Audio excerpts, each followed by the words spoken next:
एक बार क्या करिए, इसको आप एल्डिहाइड को आप कार्बोक्सिलेट एनायन में कर दीजिए, और एक बार इसी को क्या करिए आप अल्कोहल में कर दीजिए। ठीक है, अब जैसे मान लीजिए, अब इसके बाद आप करोगे, जैसे अभी मैं इस पे एक क्वेश्चन बढ़िया से कराऊंगा, आप देखिएगा, बहुत बढ़िया बढ़िया क्वेश्चन है। तो एक एग्जांपल ये हुआ, नेक्स्ट एग्जांपल इसका देखिए, हमारे पास क्या है, इसको बोलते हैं बेटा फॉर्मल्डिहाइड। आपने क्या दिया, फॉर्मल्डिहाइड के साथ किया, फॉर्मल्डिहाइड। ठीक है, ये याद तो होगा ही होगा आपको, फॉर्मल्डिहाइड बहुत बार आ गया नाम। अब मुझे ये बताने की जरूरत नहीं है कि ये क्या है, ये बेटा बेंजल्डिहाइड है। देखो मैं फिर भी कहता हूँ, बताने की जरूरत नहीं, फिर भी बताता हूँ, बेंजल्डिहाइड। ठीक है, तो अब ऐसा कोई दिन आए कि जब मैं बोलूँ बताने की जरूरत नहीं है और ना बताऊं, तो बहुत बढ़िया लगेगा बेटा। ठीक है, कॉन्सेंट्रेटेड KOH मैं, आप देखिए अगर मैं इसका कराऊंगा तो क्या इसके पास अल्फा हाइड्रोजन कितना है, बता जल्दी से। अल्फा हाइड्रोजन 0 है, तो बहुत बढ़िया बात है। एक बार इसी को ऑक्सीडाइज कर दो, एक बार इसी को रिड्यूस कर दो, तो कर दो एक बार ऑक्सीडाइज। तो एक बार ऑक्सीडाइज करोगे तो ऑक्सीडाइज में क्या हो जाएगा, ये चीज कार्बोक्सिलेट आयन में चला जाएगा। देख लो कार्बोक्सिलेट, और क्या आपने जोड़ा था, के प्लस में आ जाएगा। और इसी को क्या करेंगे, हम रिड्यूस कर देंगे। इसमें तो दो तीन चीजें आपको बताऊंगा अभी, इंपॉर्टेंट पॉइंट। CH2H, तो ये क्या बना बेटा, बेंजोइक एसिड बन गया। ठीक है सर, ये बेंजोएट आयन बन गया। ठीक है, तो अब ये क्या बन गया, बेंजाइल अल्कोहल बन गया। तो आप इन चीजों को समझ रहे हो क्या हो रहा है। अभी ये सेल्फ था, अभी एक दो और बताता हूँ, देखिए सेल्फ में ही, तो बहुत ध्यान दीजिएगा। जैसे अपने पास है CH2 डबल बॉन्ड CH, फिर अपने पास CH2 है। अगर मैं इस पे कॉन्सेंट्रेटेड NaOH पास करता हूँ और फिर गर्म करता हूँ, तो जल्दी बताओ प्रोडक्ट क्या बनेगा। तो बेटा इसमें भी अल्फा हाइड्रोजन कितना है, 0। आप कहेंगे सर यहाँ अल्फा कार्बन तो है, इस अल्फा कार्बन से जुड़ा हुआ हाइड्रोजन अल्फा हाइड्रोजन कहलाएगा। अरे नहीं भाई, ये sp2 हाइब्रिडाइज भी तो है, ये भी तो चेक करना है। तो ये आप एग्जाम्पल खुद करो फटाफट, एग्जाम्पल आपको ये करना है। ठीक है, एग्जाम्पल करना है। नेक्स्ट अगर मैं एक एग्जाम्पल और देता हूँ, ये होमवर्क है आपका। ठीक है, एक एग्जाम्पल और देखो बेटा, CH3 इसी से मिलता जुलता है बिल्कुल, CH CH2, अब कॉन्सेंट्रेटेड, उसके बाद NaOH है, ये करना आपको। ठीक है, नेक्स्ट है अपने पास, नेक्स्ट है एग्जाम्पल है, मैं बताता हूँ आपको। नेक्स्ट एग्जाम्पल है ये, डबल बॉन्ड है, गड़बड़ हो जाएगा।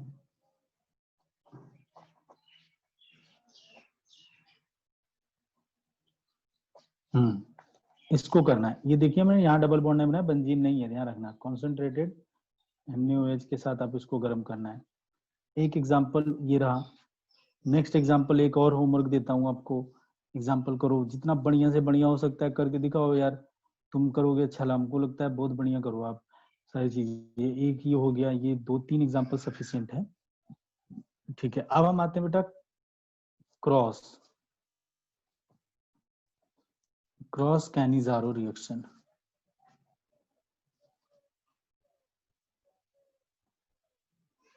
हम लोग डिस्कस कर रहे हैं cross Cannizzaro reaction. Cross Cannizzaro reaction क्या होता है, इसको समझते हैं हम लोग। क्रॉस कैनिजारो तो मतलब बेटा इसमें है, व्हेन टू डिफरेंट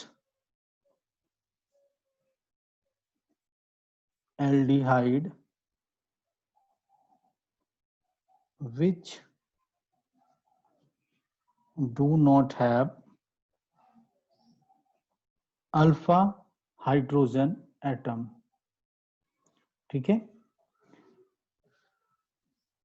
क्लियर है। रिएक्ट्स विद किसके साथ बेटा, रिएक्ट्स विद कॉन्सेंट्रेटेड NaOH या KOH gives the one of the oxidized and other is reduced product। जितना कम कार्बन का होता है ना बेटा, वो उतनी जल्दी ऑक्सीडाइज होता है, ये ध्यान रखिए। जितनी कम कार्बन का एल्डिहाइड होता है, जैसे मान लीजिए एग्जांपल है SCHOM, ठीक है, और प्लस बेंजल्डिहाइड है, फॉर्मल्डिहाइड और बेंजल्डिहाइड। इसमें अल्फा हाइड्रोजन क्या है, 0। इसमें अल्फा हाइड्रोजन क्या है, 0। ये बहुत बढ़िया प्रैक्टिस करा दिया है, आप उसको वहां से भी देख सकते हो। NaOH में भेज भी दूंगा नोट्स अपना जो लिख रहा हूँ, इसका प्रोडक्ट आपको बनाना है। तो बेटा अगर फॉर्मल्डिहाइड है, इसको बोलते हैं बेटा फॉर्मल्डिहाइड, फॉर्मल्डिहाइड, इसको बोलते हैं बेटा हम बेंजल्डिहाइड। अगर फॉर्मल्डिहाइड है तो यही ऑक्सीडाइज होगा, ये रिड्यूस होगा। अगर फॉर्मल्डिहाइड नहीं है तो बेंजल्डिहाइड क्या होगा, ऑक्सीडाइज होगा। समझ में आ गया? तो कोई दूसरा वाला क्या होगा जो वो रिड्यूस्ड होगा। ठीक है, तो अब फॉर्मल्डिहाइड है तो यही ऑक्सीडाइज होगा। तो देखिए, तो क्या ऑक्सीडाइज करोगे तो क्या बनाएगा बेटा, HCOO माइनस K प्लस बना दिया। अब इसी को रिड्यूस कर दो, रिड्यूस करके क्या बना दो बेटा, एल्कोहल। देखो प्रोडक्ट बनके तैयार हो गया। एक और एग्जांपल देखिए, जैसे अपने पास है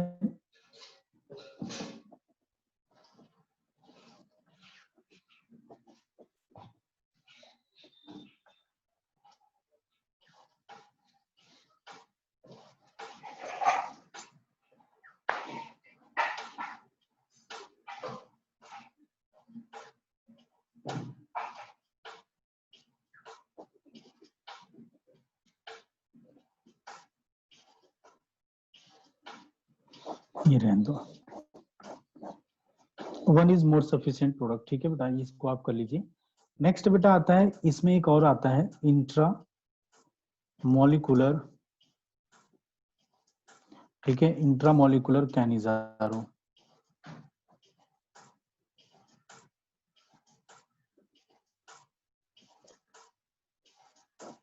इंट्रामोलिकुलर कैनिजारो रिएक्शन, ठीक है। तो ये देखते हैं। ओके, मैं इसका इसलिए नहीं बताया बेटा कि इसमें एक स्ट्रॉन्ग, जैसे मान लीजिए अगर मैं ये बताता आपके सामने, मैं एक तो ये रहता और एक ये बता देता NO2, सॉरी CHO यहाँ लिख दो और यहाँ क्या लिख दो NO2, या यहाँ NO2 लगा दो। ठीक है, तब आपको बड़ा पजल हो जाता है कि ये NO2 का एक रोल आ जाता है बेटा यहाँ -M का।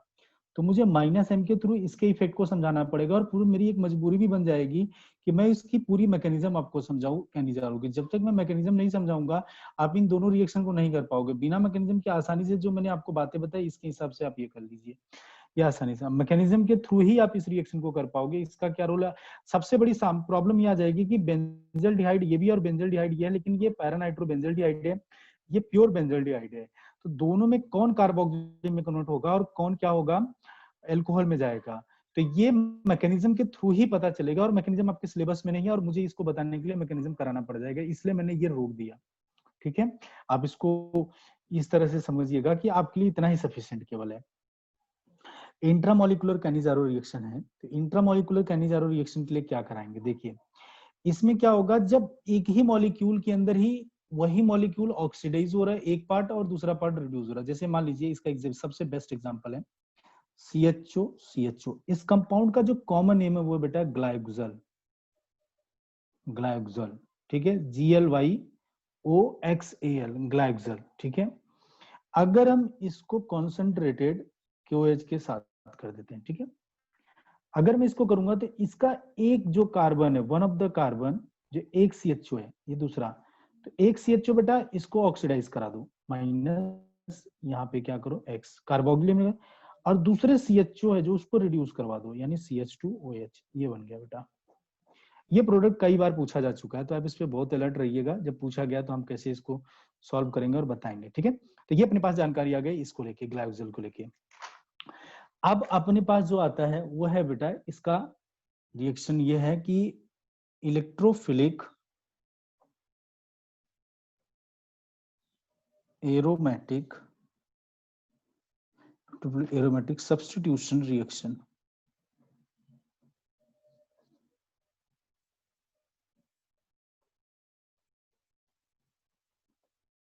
इलेक्ट्रोफिलिक एरोमेटिक सब्स्टिट्यूशन रिएक्शन, ये अपने को करना है, ये पढ़ना है अपने को।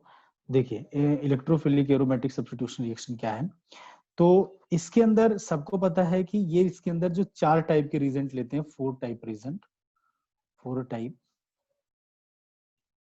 होता है। कितने टाइप का होता है बेटा, 4 टाइप्स का होता है। पहला क्या होता है बेटा, हेलोजिनेशन। इतना बार हेलोजिनेशन में क्या आएगा बेटा, Cl2 आएगा, एनहाइड्रस AlCl3 आएगा, ये आप लगा दो Br2, ठीक है, जो फर्स्ट है। उसके बाद क्या आ जाएगा बेटा, एनहाइड्रस अब AlCl3 ला दो या FeCl3 ला दो, कोई दिक्कत की बात नहीं है।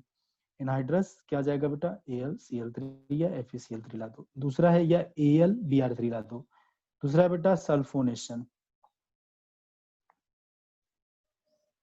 सल्फोनेशन का जो रिजल्ट है वो क्या है, कॉन्सेंट्रेटेड H2SO4, ठीक है। तीसरा क्या बेटा, नाइट्रेशन। नाइट्रेशन जो है वो देख लीजिए आप, नाइट्रेशन आ गया। तो नाइट्रेशन में क्या आएगा, concentrated HNO3 plus concentrated H2SO4, ये आ गया। लास्ट क्या है बेटा, फोर्थ जो है ये तीसरा हो गया। जो फोर्थ है वो FC रिएक्शन है, मतलब फ्रीडल क्राफ्ट रिएक्शन। अब फ्रीडल क्राफ्ट में दो होंगे, कौन कौन सा, एल्काइलेशन, और दूसरा क्या होगा बेटा, एसाइलेशन। तो ये हम लोग इनको पढ़ते हैं, समझ में आया। इसका रिजल्ट क्या होता है बेटा, CH3 ले लीजिए, CH3Cl followed by anhydrous AlCl3, ठीक है। इसी को CH3 CH2Cl ले लो, ठीक है। अब उसके बाद इसमें क्या आएगा बेटा, CH3 COCl, उसके बाद एनहाइड्रस AlCl3, ठीक है। ये हो गया। तो अब इसको करते हैं, समझते हैं क्या है पहला रिएक्शन, फर्स्ट है। तो हमारे पास मान लीजिए बेंजल्डिहाइड है, ठीक है, या कीटोन ले लीजिए, बेंजल्डिहाइड है। अगर मैं इस पे पहला है जो क्लोरीनेशन करवाता हूँ, ठीक है, इसे हेलोजिनेशन भी आप बोल सकते हैं, क्लोरीनेशन ऑफ, ठीक है, बेंजल्डिहाइड।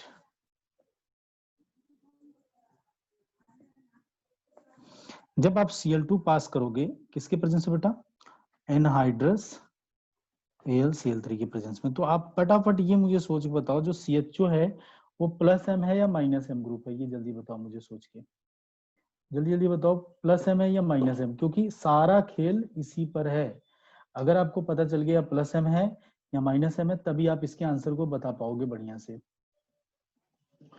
बताओ भाई, +M है या -M है।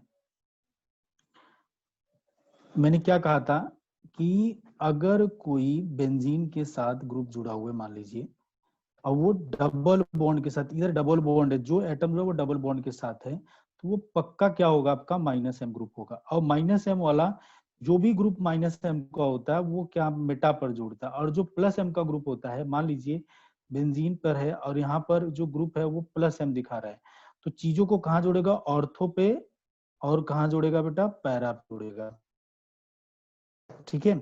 और जो मेटा वाला ग्रुप होता है, जो -M होता है, वो कहाँ जोड़ता है चीजों को, मेटा पोजीशन पे जोड़ता है, याद रखिएगा। समझ में आ गया।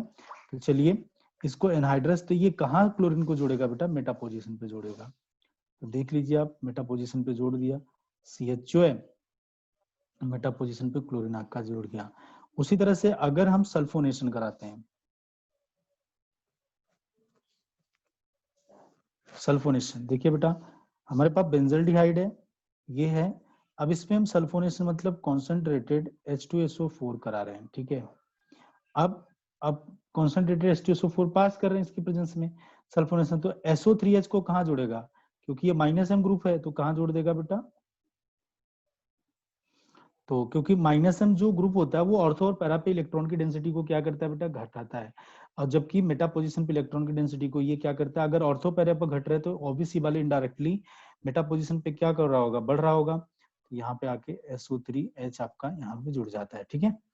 अब हम इसको थोड़ा ब्रैकेट में बनाते हैं। अब हम नाइट्रेशन लाते हैं, नाइट्रेशन में क्या जुड़ेगा, NO2, और सबको पता है NO2 कहाँ जोड़ोगे आप लोग, वही मेटा पोजीशन पे। देख लिया आपके पास बेंजीन है, अब हम नाइट्रेशन थर्ड करवा रहे हैं। सबसे इंपॉर्टेंट जो बात है वो मैं बताऊंगा अभी थोड़ी देर में, आ रहा है।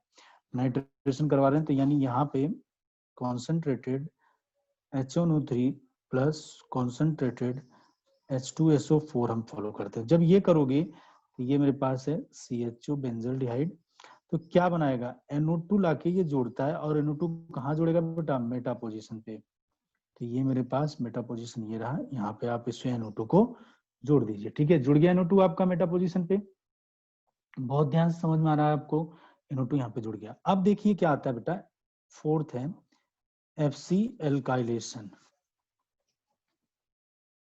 ठीक है, एल्काइलेशन और एसाइलेशन। तो एल्काइलेशन में जो R+ बनता है और एसाइलेशन में क्या बनता है, RCO+, ये इलेक्ट्रोफाइल बनते हैं। यहाँ नोट करके लिखेंगे aldehyde, benzaldehyde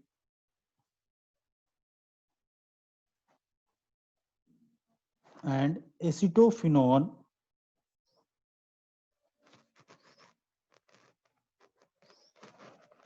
do not gives the Friedel-Crafts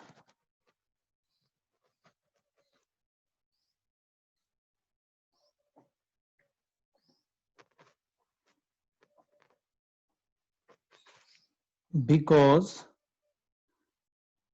CO group is minus M and minus I group, which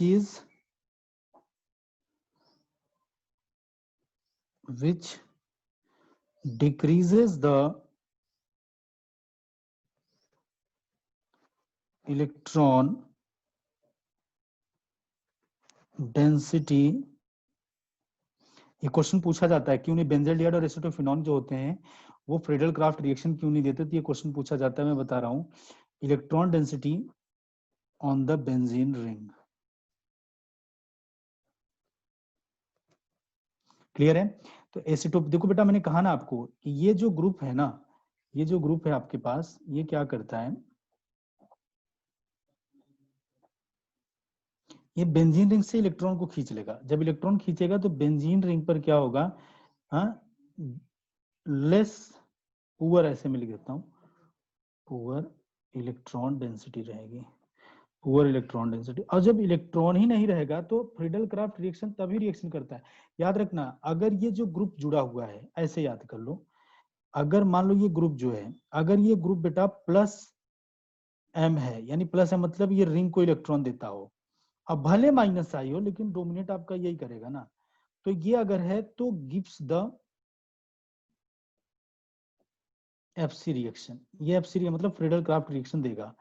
because, क्यों, तो बिकॉज ये जो है plus M group increases the electron density on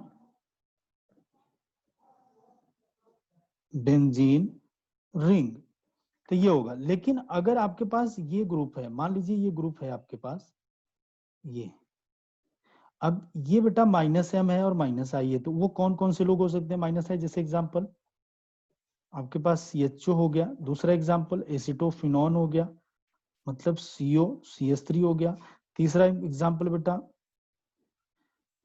benzoic acid हो गया COH। तो ये लोग क्या करता है, ये माइनस एम और माइनस, इसका आंसर क्या है, डू नॉट गिव्स